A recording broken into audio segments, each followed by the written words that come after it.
Good morning. It's about 6:30 on a Saturday morning, and most of you know I do a car show every Sunday called Supercar Sunday. So Saturdays I try to spend with the family. But a good friend called me and said, "You've got to come to this car show with me.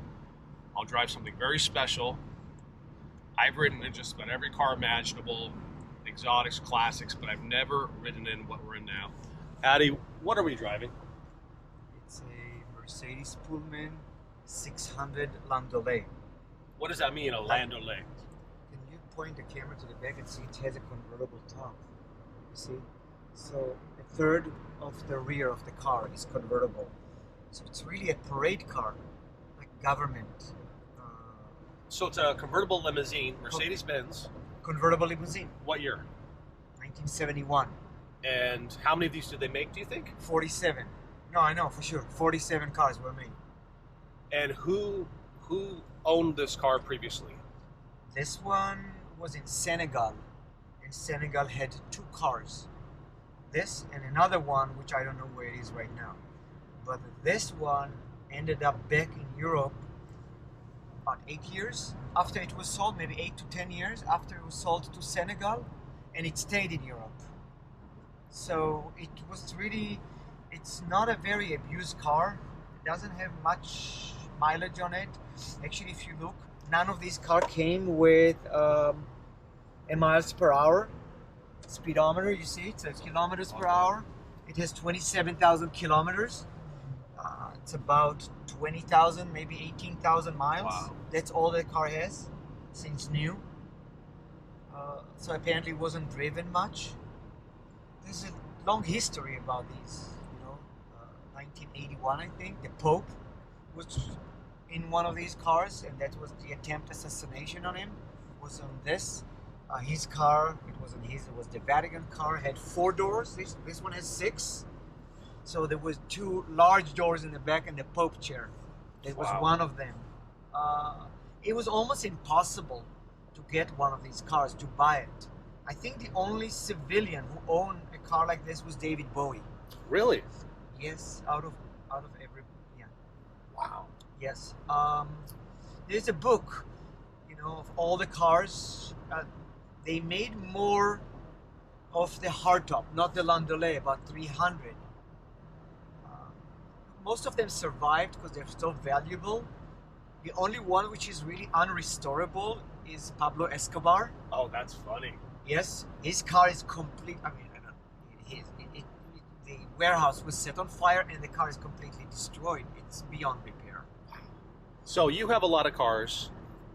I always ask you, why did this one speak to you? Why did you want this one? Why did you have to have it? I kind of like come across cars accidentally, honestly, because I like cars. So when I have free time, I watch YouTubes and things like that.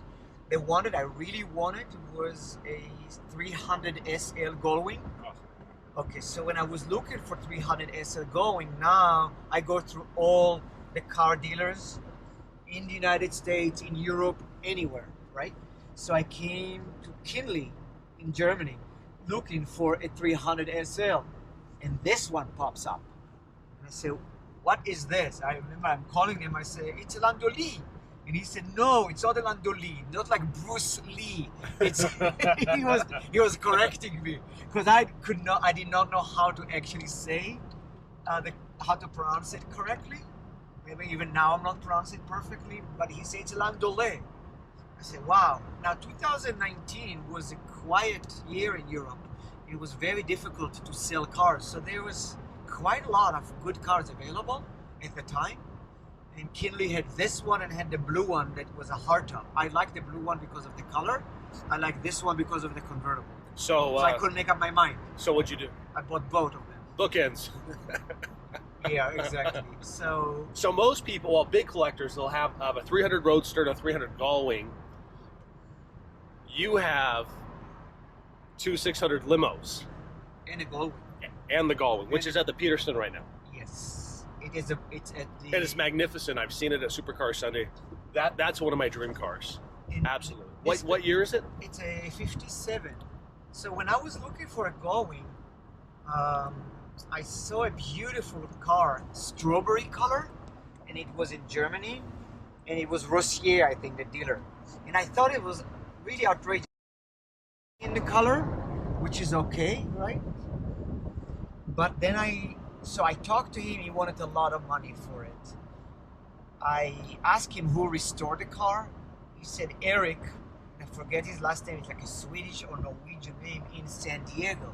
So when I called Eric, and the guy in Germany said Eric is one of the best in the world to restore a Going, and he's 120 miles south of us. So he said to me, if you want a car like the one that you saw in Germany, which is fully restored, I don't have any. But if you want a preserved car, I know of one. So the one that I found was a car that his father bought in 1961. Wow. And he showed me a picture of his father next to the car. And he say the car is in Florida. It came back from Florida. The guy want to sell it. It's in San Diego. If I want to come and see it, he said it's not a restored car, but it's close to perfect. So I came, and I thought that beige with red interior was a much nicer looking Going than the pink one or the strawberry they call it. It has 125,000 miles on it, so it's a driven car. It's a car that was driven, but it's in perfect condition. Perfect condition, absolutely perfect, absolutely perfect. So I think it was a good decision. So let me ask you this: so it's at the Peterson Museum, and if you're in LA and you're a car guy or car gal, you've probably been to the Peterson. But most of us don't have cars that go to the Peterson Museum. How does that work? Does the Peterson call you, hey, Addy, we've heard about your car? Do you call them? Do you make it available? Why did they choose that car and you to put it in the museum? I knew somebody who worked there. He introduced me to Brian. Brian said, I think he's not the general manager, but he's maybe the display manager. So I came to his office, I talked to him, I showed him my car collection. And then when they had at first they had an electric car display, which they still do, right, at the Peterson. Actually, tonight I think there is some event even for electric car at the Peterson. Well, we were just there about a month ago for the electric Mustang, the 67 That's Charger. correct. Yes, that was downstairs in the entry floor. Correct. So the display of the electric cars is on the second floor, and it has a variety of electric cars, and they wanted some of the very early electric car, and I have a 1908 Columbia electric. So he asked me if they can borrow my car for the year, for the display. And I said sure. So I brought the Columbia. Then they had now they still have a display for Andy Warhol. Andy Warhol made Mercedes original paintings. Oh, I didn't know that. Yep. I didn't know that. So his paintings are now on the wall at the Peterson, but they wanted the cars that he painted in the same section of the building. Gotcha. So they called me and they said, we want a Going. And I said, okay. Then I delivered the Going. Later on, they kind of like changed their mind on the color, and they wanted a silver because in the picture it's a silver one. So they got a silver. But then they were gracious enough to say, you know what, you gave us a car, we're going to put your car at the vault. So my car is down at the vault in the center, and if you go to the Peterson, you get a tour of, most of their cars are not on display up there. You should go and pay the extra, I don't know, $40 or $20, whatever they go to the vault, because you would see the better car, and it's a guided tour. So it's worth it. So if you go back in time at the Peterson, there was a thing called the vault, and you had to kind of know somebody, know of it, wink, wink, nod, nod, and you could get to it, but depending on who you were and what you knew, maybe it was a little challenging. Years ago, I set up a Ferrari drive, and we met Bruce Meyer there, and he gave us a tour of the vault. And like Addy's saying, if you don't know it's there, if you're just coming in from somewhere outside of Los Angeles and you don't know much about the Peterson, the vault's basically a giant underground warehouse storage facility, right, which has a lot of the cars that rotate on the display, a lot of the cars that are kind of, I hate to use the word in storage per se, but amazing vehicles you don't see. And now, I believe for a couple extra dollars, you get a guided tour, and you can actually have access to what was once basically closed off to the general public. So yeah. It's a regular tour. I think they do it probably 3-4 times a day. takes about maybe an hour the tour. But really, the cars down in the basement are actually displayed like a museum. Right. It's not like a bunch of cars just sitting there. They're all nice and clean, and you would see amazing car. You can see like the Thelma and Louise original car from the movie. You'd see Steve McQueen Mustang, right? That he had, right? Bullet Mustang. Yep. Exactly. You see a car that was found in a junkyard and it was restored. That's worth maybe $20 million. It's a Rolls Royce. What you see down there is a way above and beyond of what you would see on display upstairs. So it's important that if you go to the Peterson, take that vault tour. It's worth the money. You'll see stuff that the average person doesn't see if you're just driving around Los Angeles, wherever you're from. But it's mind-blowing, the caliber, the quality, the history, provenance of the cars there, and you can see Adding's 300 down there. And then there's a car just like this. That's Saddam Hussein's car. Wow. It's not as good of a shape as this one. You want to know the story? Sure. Okay. So I think it was a driver of the car or somebody who obviously had the key to the car. So he was in Iraq and he drove this car to Jordan. How did he? Basically stole the car, right? Went through the border, got into Jordan. Somehow, mysteriously, the car showed up here in the United States, and it's now at the Peterson Museum. Wow. How did that whole thing happen? I think nobody's actually telling us the details. There were gold bricks in the back, and they imported it, and somebody got all the gold. Look, we always try to find conspiracies, but I would imagine that the U.S. government or the State Department or somebody had to do with it, because I know I imported cars. There's no way to get a car through custom without the appropriate paperwork, a title, and all that, right? So let's shift gears for a second. This car purrs. I mean, it is so comfortable, it's so quiet. It's a little chilly. We've got the heater on. You want more heat? Oh, it's perfect. Oh, okay.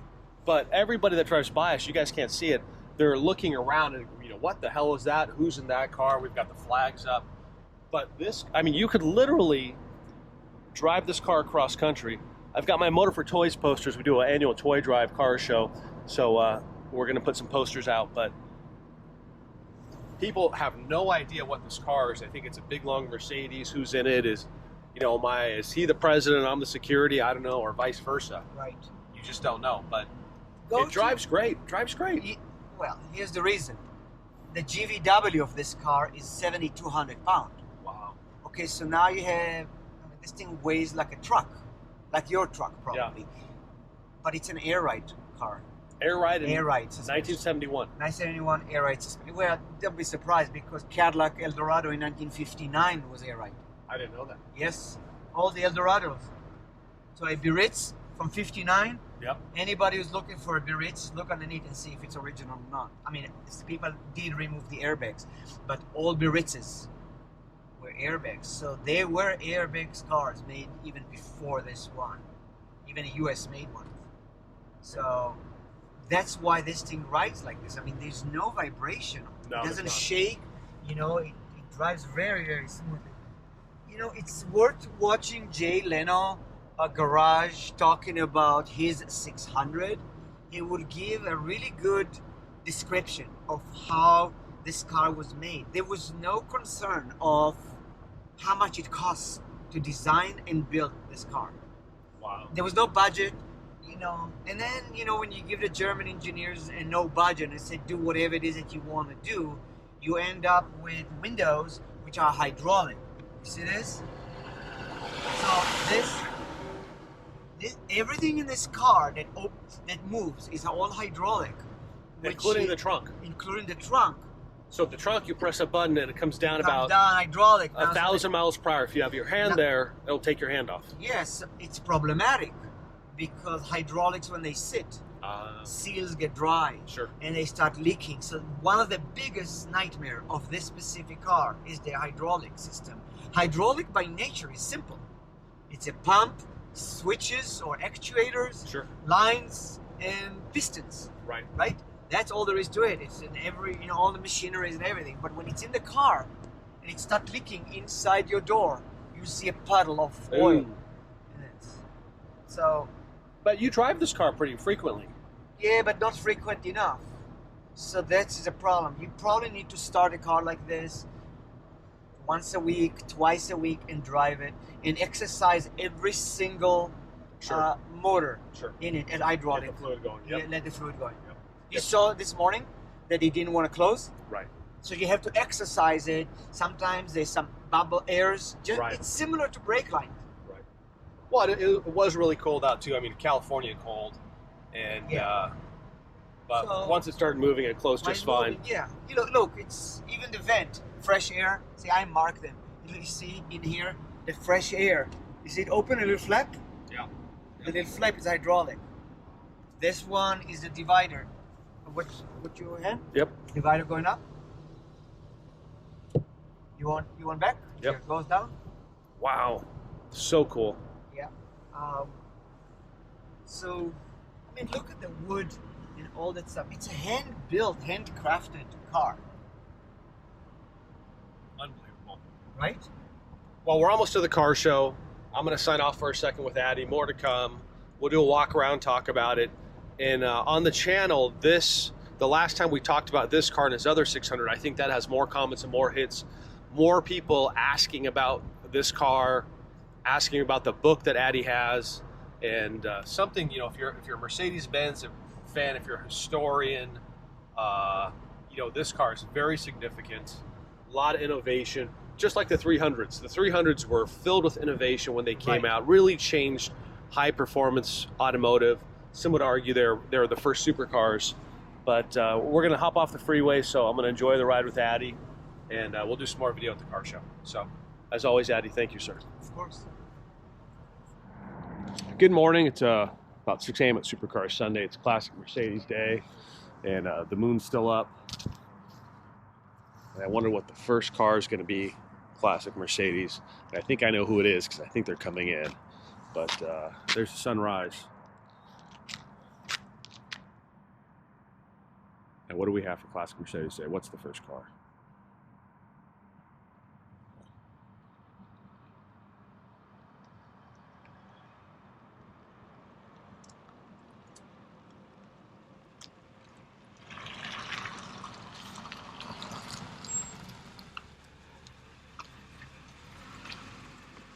Well, good morning, sir. Well, good morning. Wasn't I just with you yesterday in this exact car? A few hours ago. A few hours ago. Yeah. So Addy is back for Classic Mercedes Day, and I think it's safe to say that he's going to have 2 of these out here, blow people's minds. Most people have never seen these. Good morning, back here at Supercar Sunday, presented by Porsche Woodland Hills. Didn't we just see you pull in another Mercedes limousine? Back. Wait a minute. 2 of them. You have 2. 2. It was a tough decision. So you had to get both? Yeah. Bookends. I like the color of this one better and the interior. The color of the interior. But the other one is a really rare find.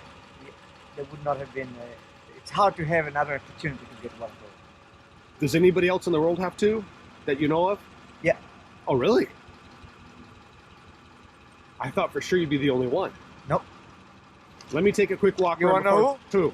Kim Jong-un, Really? North Korea. Does that make you a dictator? No, I just take dictator of I take cars. my dogs in it. In it. You put your dogs in these? Yeah. Here. So we've got to get these cars parked. Classic Mercedes Day. Addy, out of the kindness and goodness of his heart, he said, you want me to bring my 2 limousines? He had to make some special trips to make it happen. We had to coordinate some transportation. But Addy, I want to thank you again for always sharing with us.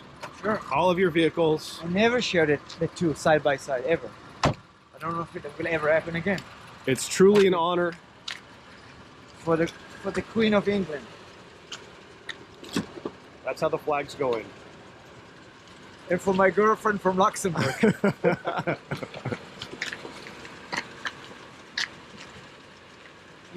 So on the Supercar Sunday channel, we did a video with the black one, and it got the most hits, and people were just going crazy over it. But check this out.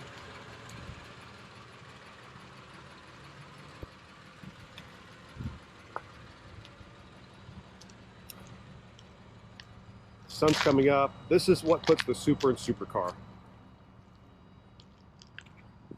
It's amazing, no? Incredible. Now, you know, they kind of like look, they look nice when they in irregular shape. Sure. Honestly, no. How do you want to park them? I don't know, kind of like irregular. Well, Where is your, my front end would be of the car? The wheel. This goes back. These are Yeah. the spaces. yeah, whatever you want. Okay, let's see. So I just, you know, Addie, one more thing. Yeah.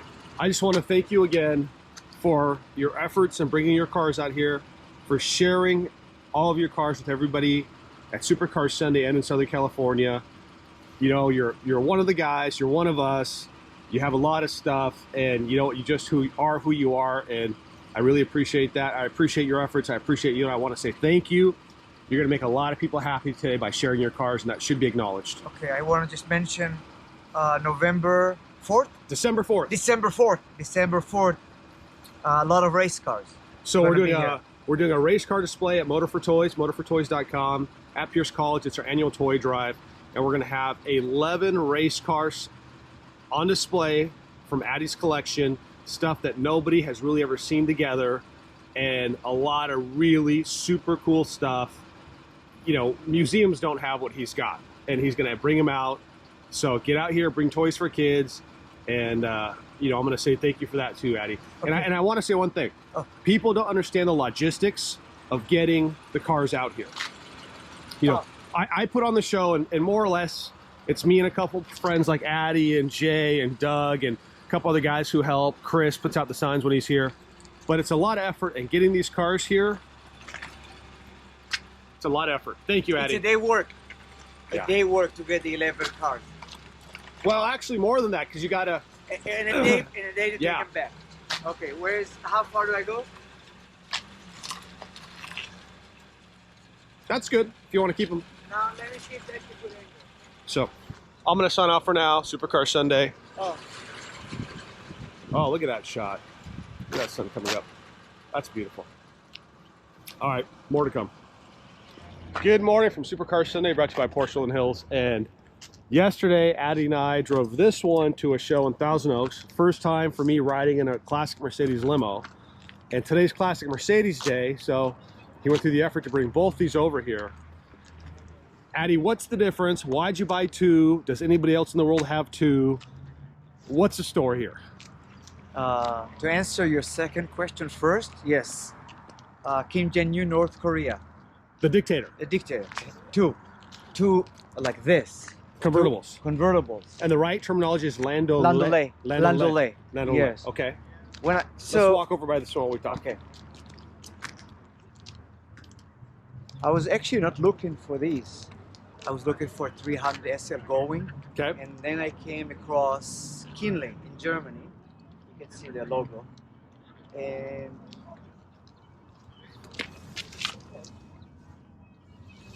they had so many cars like this. And I think the pandemic hit Germany and people were not going to buy cars. So they were sitting. Wow. But they own them and they were restored. This one is even more restored than this. This is more original and in good shape. Anyway. Same year? 71 okay. And 78. Okay. Okay. Not much difference. This one is the convertible Landaulet, which is really rare. You see, both have wow. 6 doors.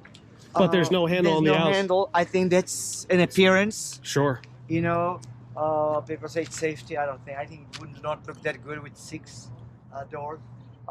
Each one was actually special order. They were in average 2 cars like this made every year. Just two. Yes, 2. From 65 to 81, they made 47 cars. Wow. I have a book here, and I know people will ask me where to get it, and I don't really know because there's the. I mean, if you guys want to search, you can show them. I found the first page yesterday, here, and then hold on. Here, you see, that's the guy who wrote the book, but I googled him yesterday and I couldn't find anything. So if anybody wants a book like this, and then let me know where you find one. But this one has, see, these are all. Wow. All That's a list of all the one kind of like associated with the people that own them at the time or still own them. So here's a Senegalese car. Senegal, and this is mine. Is number, I think it's this one. It's number 32. You see, so Senegal also had 2. Wow. Number 31 and 32. The numbers, by the way, are not sequential to Mercedes. They're just for the book itself. Here's one. The first one was the Pope car. See, look here.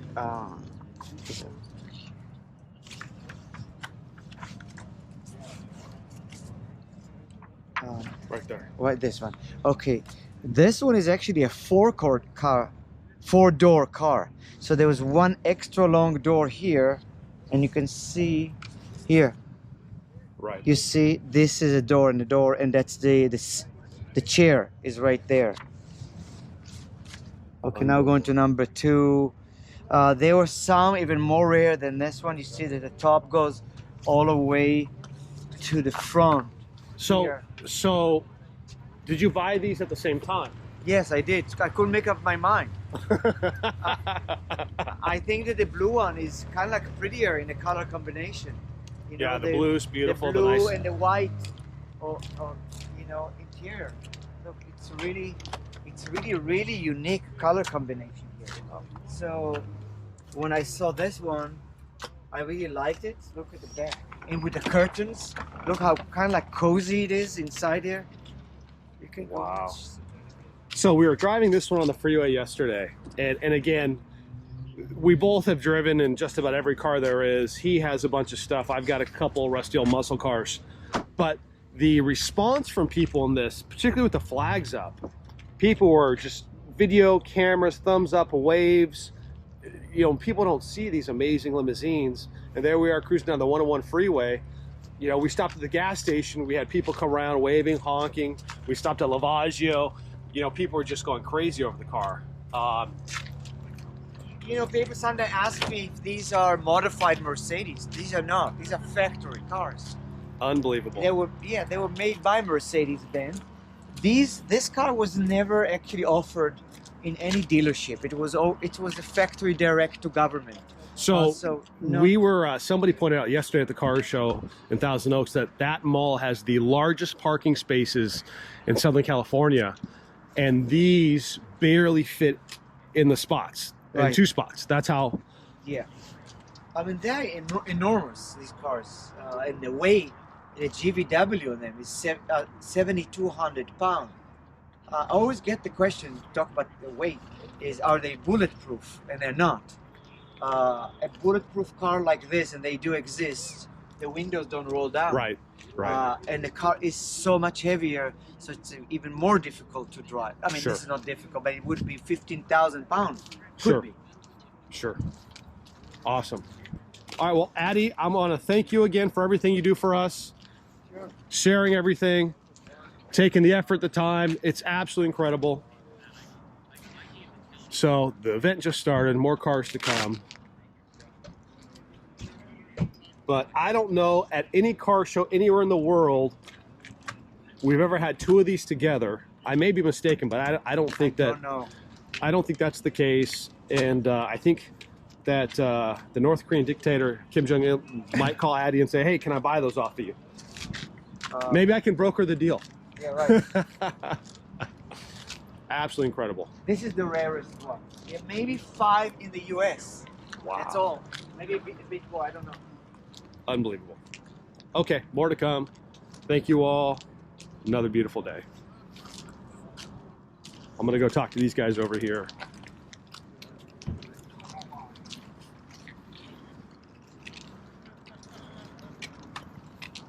So Addie's gonna show us how to operate the convertible top on the Landaulet. So it's hydraulic, so we've got to start the car. Yeah, so we need to reconnect the batteries that I disconnected. Every car has a nuance to it, and Yeah, so because the doors are open and the lights are on. gotcha. So now, hold on. Yeah, he likes to open everything up for everybody so they can really experience his cars. I need my half inch drive.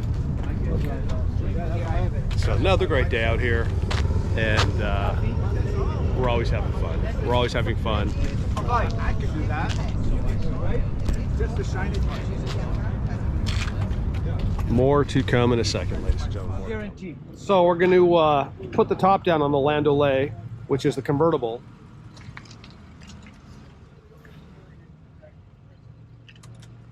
And it's hydraulics. You have to have the car running for the hydraulic pumps to be going, pushing the fluid.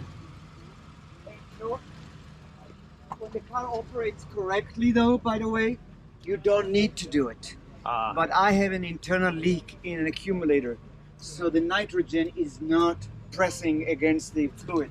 Got it.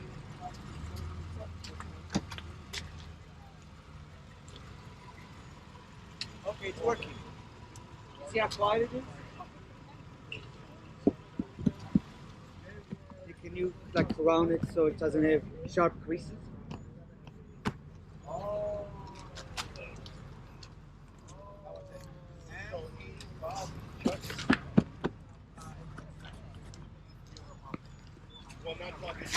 Yeah, tuck it into it. You don't hear it. Hydraulic. But the pump, see, in the American cars, the hydraulic pump is Back here, yeah, usually behind the seat, yeah. This car, because see, all these switches here are not switches for like electric. These are hydraulic switches. See, now you put your hand here. It's I don't know how no, it's not actually. It's not gonna kill you. Look at the seat. See, the seat. Wow. You see? Wow. The whole thing reclines hydraulic. That's cool. Super cool. It's pretty insane, right? Absolutely. Okay. That's your wagon, isn't it?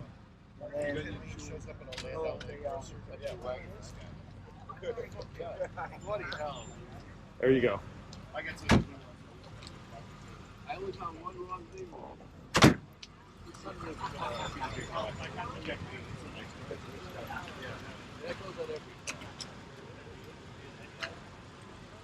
Just another day out here, Supercar As long as you Sunday. don't leave it out of the